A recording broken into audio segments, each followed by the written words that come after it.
You ask Tiger to solve. This deals with linear equations with one unknown.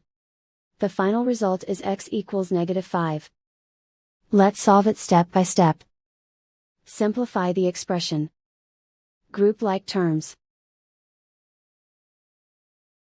Simplify the arithmetic. Group like terms.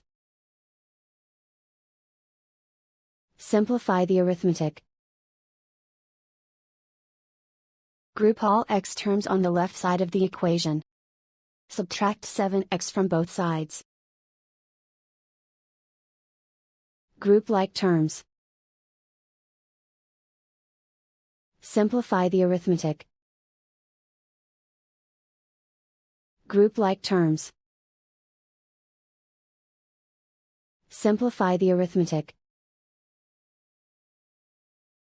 Group all constants on the right side of the equation. Add 6 to both sides. Simplify the arithmetic.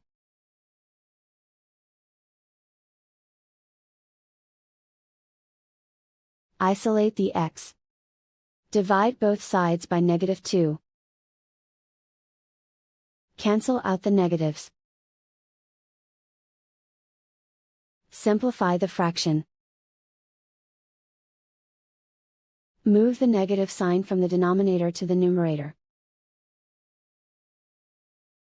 Find the greatest common factor of the numerator and denominator. Factor out and cancel the greatest common factor. And so the final result is x equals -5.